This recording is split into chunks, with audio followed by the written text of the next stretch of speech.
Tudo o que enxergamos no mundo depende de luz. O formato dos objetos, a forma do corpo das pessoas, nada mais são do que a luz refletida por eles. Dessa forma, fotografar é capturar a luz refletida pelo objeto dentro dos cenários em que ele está inserido, ou como chamamos em fotografia, o assunto. Podemos dizer que fotografar é capturar a luz e fazer com que ela deixe uma impressão no filme fotográfico, ou como é o nosso caso, sobre o sensor da câmera digital. Por isso, é importante saber posicionar-se de forma a optimizar o uso da luz. Eu prefiro sempre utilizar a luz natural, e para identificar a melhor posição não é necessário nenhum equipamento especial. Eu utilizo uma manobra simples com a câmera em uma mão e o braço contralateral estendido na minha frente. Onde eu visualizar os detalhes melhor, esta será a posição em que, por exemplo, as pessoas a serem fotografadas estarão.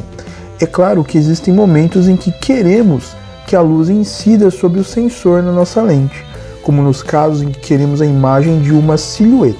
E já que mostrei essa fotografia com o sol ao fundo, vou aproveitar para falar sobre a Golden Hour, que é aquele horário onde a luz assume tons mais quentes e costuma durar poucos minutos. A Golden Hour, ou Hora Dourada, ocorre em dois momentos do dia, ao nascer do sol e ao pôr do sol. O pôr do sol costuma ser o horário mais procurado, pois não há o inconveniente de acordar cedinho. No passado, sempre ouvi falar em que quanto maior o número de megapixels de uma câmera, melhor as fotografias que ela produz. Depois descobri que na verdade não é bem assim. O número de megapixels irá influenciar no tamanho do arquivo de imagem criado. Quanto maior o número de megapixels, maior será o tamanho da imagem. E na possibilidade de ter um detalhe ampliado sem perda de qualidade na edição e pós-edição. Quanto maior o número de megapixels, maior será o tamanho da fotografia e, portanto, mais fácil recortar os detalhes. Se você precisar utilizar o zoom, mexa-se. Aproxime-se do que você está fotografando e eventualmente utilize uma lente macro. No caso dos objetos muito distantes, utilize uma lente telescópica em um tripé. Foi assim que capturei a imagem dessa lua. Você já deve ter lido ou visto em algum lugar o termo abertura da lente, e já deve ter percebido que quanto maior a abertura da lente, menor o número que a representa. A abertura da lente maior permite a entrada de mais luz, mas não é só isso. Ela também permitirá aquele efeito legal de fundo desfocado, que também é conhecido como bokeh. Dessa forma, uma lente com maior abertura fará com que a profundidade de campo diminua. Já uma lente com menor abertura levará a entrada de menos luz até o sensor da câmera, porém permitirá uma profundidade de campo maior. Nenhum dos dois casos é melhor que o outro, cada um dos casos servirá para um propósito distinto. A distância focal dada em milímetros refere-se à distância do sensor em que os raios convergem para cruzar em um mesmo ponto e a partir dali divergir para sensibilizar o sensor da câmera. Nas câmeras DSLR é possível intercambiar lentes com distância focal variável, que são as lentes com zoom, e lentes com distância focal fixa. Neste caso, o zoom é digital e não óptico. Em que a distância focal influencia na captura da imagem? No zoom, quanto maior a distância focal, mais estreito será o ângulo de visão e, portanto, mais ampliada será a imagem capturada. A maior parte dos smartphones possuem distância focal fixa e, por isso, um zoom digital que acaba por reduzir a qualidade da imagem. Isso acontece porque, ao utilizar o zoom, na verdade o software da câmera está ampliando a imagem vista e não modificando a distância focal. Entendeu agora por que, ao utilizar o zoom da sua câmera, a imagem fica ruim? Por isso, faça de suas pernas o seu zoom. Quer imagem maior? Aproxime-se do assunto a ser fotografado.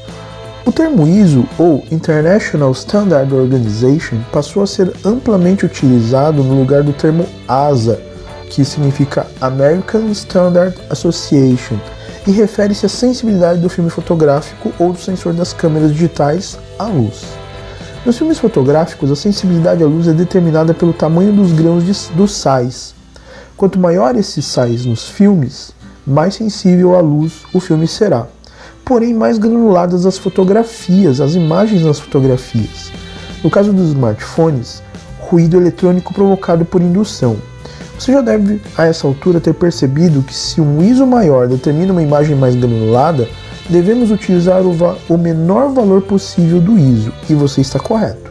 E normalmente, quanto menor for o ISO utilizado, melhor vai ser a qualidade da imagem.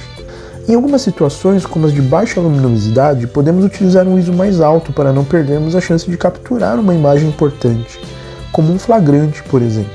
Fica a regra: melhor fotografar com granulação e tratar essa fotografia posteriormente do que não fotografar e se arrepender para sempre. Junto com o ISO, o EV, ou valor de exposição, tem um papel importante na captura de imagens, especialmente quando as condições de luminosidade não são muito favoráveis. O EV representa uma combinação entre velocidade do obturador e abertura do diafragma, que levam a uma mesma exposição. Para você ter uma ideia, o EV em 0 e ISO em 100 dá as características compatíveis com uma abertura de lente de f1.0 e velocidade de 1 segundo. Se o valor de EV estiver acima do ideal, teremos uma superexposição. Se estiver abaixo do ideal, teremos uma subexposição. O melhor é combinar os valores de EV com ISO. Por exemplo, em um ambiente de pouca luminosidade, você pode utilizar valores maiores de ISO e regular os ajustes finais pelo EV, ou vice-versa. A não ser que seja realmente necessário, não use o flash. Regule utilizando ISO e EV. O termo HDR significa grande alcance dinâmico.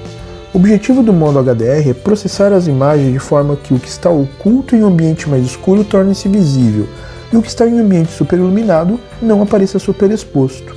Para que isso seja possível, a câmera tirará em sequência uma série de fotografias com exposições variadas e as processará em uma única imagem de forma que se alcance o mais alto alcance dinâmico possível. Os smartphones possuem um medidor de luz, um fotômetro, porém poucos sabem como utilizar e alguns preferem utilizar aplicativos específicos para isso, o que acho bastante válido quando se utiliza uma câmera semi-profissional ou profissional, mas pouco prático quando se fotografa com smartphones. No meu smartphone tenho 4 formas de medição: rosto, múltiplo, centro e ponto. Falaremos sobre medição em uma aula posterior, mas por hora basta que você saiba que ele tem uma utilidade sim e aprenderemos em breve como utilizar. E para finalizar a aula de hoje, vamos falar bem rapidamente sobre regra dos terços. As linhas de grade que existem no seu smartphone, elas estão lá por um motivo matemático envolvendo a proporção áurea. Não cabe aqui dar explicações matemáticas, por isso dê uma pesquisada sobre isso caso queira se aprofundar. A proporção áurea é vista ocorrendo na natureza e na arte há muito tempo, e ela tem uma razão de ser. O ser humano olha primeiro para os pontos de intersecção entre as linhas de grade. Se você quiser destacar algo em uma fotografia, fixe o assunto em um dos pontos, mas fique desde já alertado. Há algumas regras para se utilizar essas linhas e pontos. Por exemplo, se o céu não está muito interessante e o que você quer destacar é uma paisagem com um horizonte, posicione a linha horizontal superior sobre a transição entre o céu e o que está abaixo do céu. Se o céu é o objeto principal da sua fotografia, coloque a linha horizontal inferior sobre a transição entre o céu e o que está abaixo do céu. Todo ponto de destaque deve estar em uma das intersecções preferencialmente. É claro que existem exceções à regra, como nesta foto em que eu quis utilizar um arco como se fosse uma moldura para a imagem que está mais ao fundo. Nesse caso, eu violei de propósito a regra do final das nossas videoaulas. Eu tenho certeza que você vai ser capaz de ver toda a sua evolução e dizer onde você errou e acertou. Se você gostou desse vídeo, dê um joinha, compartilhe ele, não te custa nada, me ajuda bastante e até a nossa próxima videoaula. Até lá então.